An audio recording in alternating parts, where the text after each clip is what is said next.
Assalamualaikum warahmatullahi wabarakatuh. Saya Mirza, kelas 4C, akan membacakan surat Asy-Syams dan surat Al-Lail. A'udzubillahi minasyaitonirrajim. Bismillahirrahmanirrahim. Wasyamsi waduhaha wal qamari idza talaha wan nahari idza jallaha wal laili idza yaghshaha was samaa'i wa ma banaha wal ardi wa ma tahaha wa nafsin wa ma sawwaha fa alhamaha fujuraha wa taqwaha qad aflaha man zakkaha wa qad khaba man dassaha kadzabat samud bitaghwaha idzim basya asqaha faqala lahum rasulullahi naqatallahi wa suqyaha fakadzabuhu fa'aqaruha fadamdama alaihim rabbuhum bizambihim fasawwaha wala yakhafu uqbaha. Bismillahirrahmanirrahim. Wal-laili idza yaghsha wan nahari idza tajalla wa ma khalaqal dzakara wal unsa inna sa'yakum lasyatta fa amma man a'ta wattaqa wa saddaqa bil husna fasanuyassiruhu lil usra wa ma yughni anhu maluhu idza taradda inna alaina lal huda wa inna lana lal akhirata wal ula fa anzartukum naran talazza la yaslaha illal ashqa alladzi kadzdzaba wa tawalla wa sayujannabuhal atqa alladzi yu'ti malahu yatazakka wa ma li ahadin indahu min ni'matin tujza illa batigha'a wajhi rabbihil a'la wa la sawfa yarda. Shadaqallahul azim. Wassalamualaikum warahmatullahi wabarakatuh. Assalamualaikum warahmatullahi wabarakatuh. Waalaikumsalam warahmatullahi wabarakatuh. Alhamdulillahirabbil alamin. Jumpa lagi sahabat Dira di rumah dengan kami di tayangan di Rosah Ramadan SDIT dan SMP Al-Falah yang mana selalu tayang di channel YouTube Al-Falah Cirebon. Langsung saja telah hadir di studio kami Bapak Dr. Andes Haji Irman Darajat, yang mana beliau sudah malang melintang di dunia pendidikan dan di yayasan merupakan sekretaris dari Yayasan Ukhuwah Islamiyah Al-Falah. Assalamualaikum Pak Haji Irman. Waalaikumsalam warahmatullahi wabarakatuh. Gimana kabarnya? Alhamdulillah Pak Budi sehat. Alhamdulillah. Saya udah mempersiapkannya dari kemarin-kemarin. Alhamdulillah. Begini Pak Haji Irman, untuk tema kita kali ini kan tentang dampak baik dan buruknya teknologi. Nah, tidak bisa kita pungkiri bahwa perkembangan teknologi ini sangat pesat, luar biasa. Bahkan hitungan bulan itu sudah berubah, apalagi tahun ya, seperti itu. Nah, pada kesempatan kali ini kaitan dengan perubahan teknologi yang begitu cepat ini gitu. Nah, ini kan ada dampak baik ataupun buruk gitu. Jadi mohon dijelaskan itu tentang hal-hal apa saja ya yang untuk menangkal atau menanggulangi dari beberapa dampak buruk teknologi atau yang sering disebut iptek ya, seperti itu. Mangga Pak Haji. Baiklah Pak Budi, terima kasih diberikan kesempatan. kita memang kali ini atau ketika hidup di era sekarang ini, teknologi begitu pesat perkembangannya di bidang transportasi, di bidang IT, di bidang-bidang yang lainnya juga. Saya pernah mengalami berbagai macam teknologi manual, katakanlah saja misalnya teknologi semacam HP, itu dari HP yang tidak punya ringtone, kemudian HP jadul yang sangat jadul, kemudian sekarang sudah Android dan sekarang sudah multi icon, multi aplikasi. Smartphone. Ya, smartphone. Oleh karena itu, ya kita tidak bisa mengelak dari kemajuan teknologi itu sendiri. Kita harus mengikuti dan jangan sampai gaptek, gagal terhadap pengetahuan dan teknologi. Oleh karena itu, ya sebagai orang Islam juga harus punya kemampuan di bidang teknologi. Jangan sampai malah kita nanti dikuasai oleh teknologi.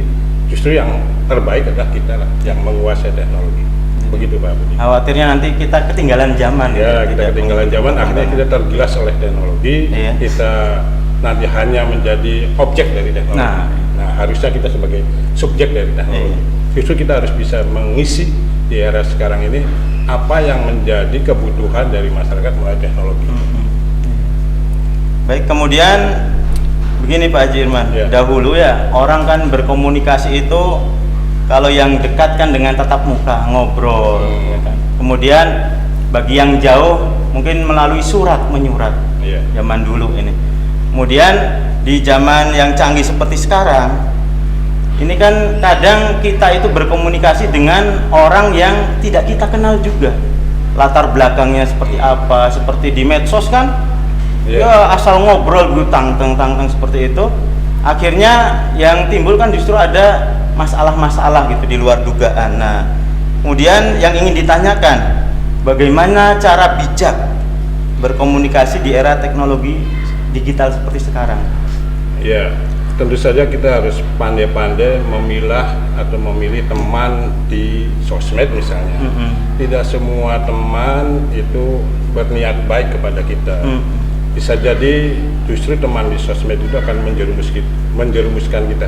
Banyak sekali kejadian pengalaman di masyarakat bahwa justru ujaran kebencian, kemudian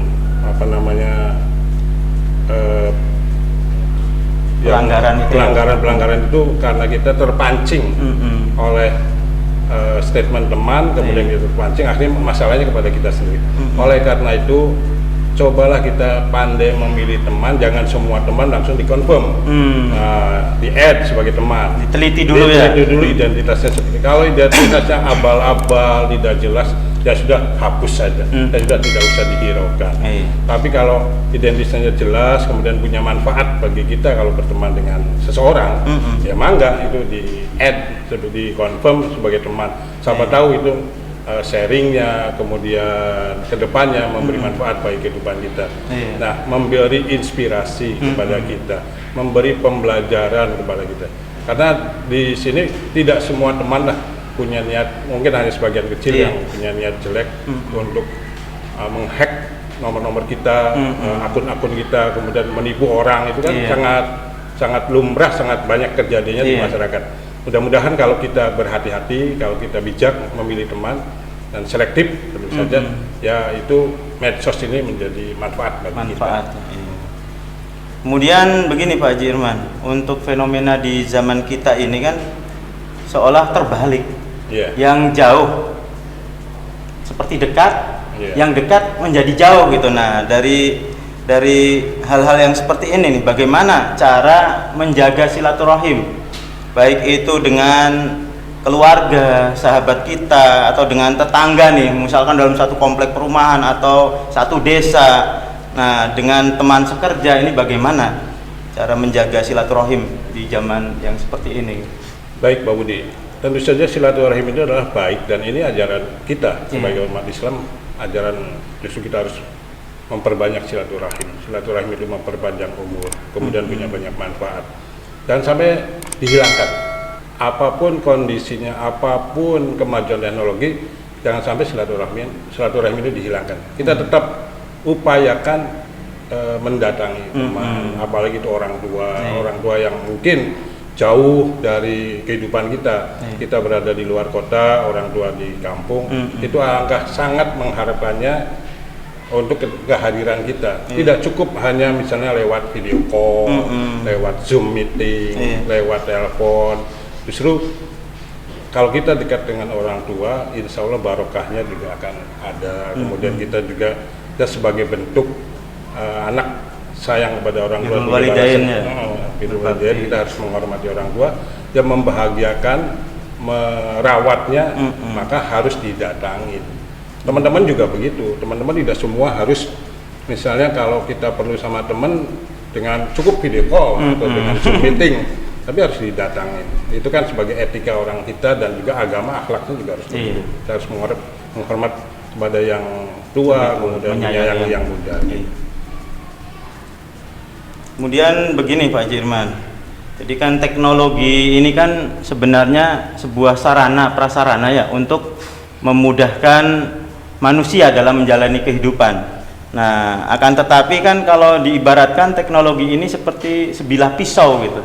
Jadi akan berbeda fungsinya ketika dipegang orang yang jahat atau orang yang baik gitu. Nah, dari sini ya kaitannya dengan sahabat Dira di rumah. Nah, bagaimana cara mendidik generasi kita, khususnya anak-anak setingkat SD dan SMP gitu, agar bisa memilah gitu, memilih apa-apa saja yang baik, apa saja yang buruk dari teknologi ini, Pak Haji. Mohon dijelaskan. Jadi begini ya, mungkin suatu kebutuhan lah sekarang ini anak-anak dibekali dengan HP barangkali gitu ya. Mana ada seorang tua yang tidak memastikan anaknya berada di suatu sekolah, katakanlah anaknya dalam keadaan aman. Nah, oleh karena itu mungkin dia sewaktu-waktu ingin mengecek anaknya. Oleh karena itu dibekali HP. Namun orang tua juga harus bijak dan selektif juga. Kemudian juga bahwa orang tua itu adalah punya tanggung jawab yang besar terhadap pendidikan anak masa depan. Pesan saya kepada orang tua, sahabat Dira semuanya, jangan sampai anak-anak yang belum matang itu diberikan HP-HP yang multi aplikasi, yang macam Android dah. Toh manfaatnya juga belum ada. Cukup HP yang bisa panggilan dan SMS. Saya kira itu sudah sangat cukup untuk anak-anak misalnya yang usia SD, SMP. Karena aplikasi yang lain atau konten-konten yang lain juga tidak manfaat bagi mereka. Kecuali memang di era sekarang PJJ barangkali ya bisa membantu ya. Tapi untuk sekedar komunikasi, sekedar ingin memastikan anaknya aman di suatu tempat, itu sebaiknya jangan sampai kita membekali anak dengan HP-HP yang ini. Jangan sampai kita kecolongan, jangan sampai kita kebablasan, kita tidak tahu, anak nanti pandai berkelit, kita yang nggak ngerti. Sedang apa nak? Ya ini ada pelajaran dari Pak Guru, tahunnya yang dibuka adalah konten-konten yang tidak manfaat gitu Pak Budi.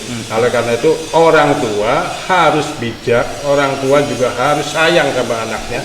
Sayang sama anaknya bukan membekali dengan HP Android, tapi kalau mau sayang sama anaknya cukup bekali dengan HP yang fungsinya hanya untuk telepon dan SMS saja. Nah ini saya kira ini akan menjadi sebuah bekal yang cukup baik manakala seluruh orang tua untuk anak-anak usia SD SMP tidak lagi membekali anaknya dengan HP-HP Android. Tidak ada manfaatnya sama sekali, toh hanya membuang-buang kuota dan seterusnya. Baik, terima kasih banyak Pak Haji Irman. Ini ada sesi closing nih Pak Haji Irman. Dari apa yang kita bahas tadi tentang baik buruknya teknologi bagi kehidupan manusia gitu. Mangga Pak Haji. Baiklah sahabat Dira yang berada di mana saja berada, kita sebagai orang tua, kita sebagai pengguna teknologi, kita sebagai pengguna medsos harus bijak, haruslah pandai memilih dan memilah mana yang manfaat, mana yang tidak. Tapi kita jangan sampai menjadi objek dari sebuah teknologi dan medsos.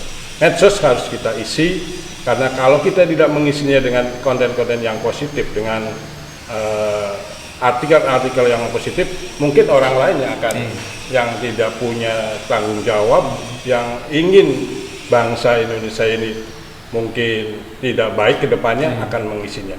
Jadi kita sebagai muslim nih ya, harus bisa mengisi medsos lebih cepat daripada mereka. Dan juga jangan sampai kita kebablasan dalam penggunaan medsos. Karena ada undang-undang IT sekarang ini, ITE, kemudian juga ada sanksi hukumnya. Berhati-hatilah dalam menggunakan medsos. Jangan sampai kita bertengkar di medsos, mengumbar ujaran kebencian, mencemarkan nama baik. Itu semua kan tidak bijak. Kita sebagai seorang yang dewasa, yang intelek, yang punya martabat, harusnya medsos ini sebagai media untuk silaturahim, media untuk mencari inspirasi, media untuk mencari ilmu pengetahuan. Itu Pak Budi. Baik, terima kasih banyak atas kesempatannya, ilmunya yang telah dibagikan kepada sahabat Dira di rumah, Pak Jirman. Mudah-mudahan nanti kita bisa jumpa lagi dalam tayangan berikutnya, insya Allah. Insya Allah. Mungkin itu saja sahabat Dira di rumah pada tema kali ini, dampak positif dan negatif dari teknologi. Mohon disimak baik-baik tayangan kami dari awal agar bisa mengambil atau memetik pelajaran yang disampaikan dari tayangan kali ini. Billahi taufik wal hidayah. Wassalamualaikum warahmatullahi wabarakatuh. Waalaikumsalam Jangan lupa warahmatullahi wabarakatuh. Like, komen, dan subscribe akun YouTube Al-Falah Cirebon Channel.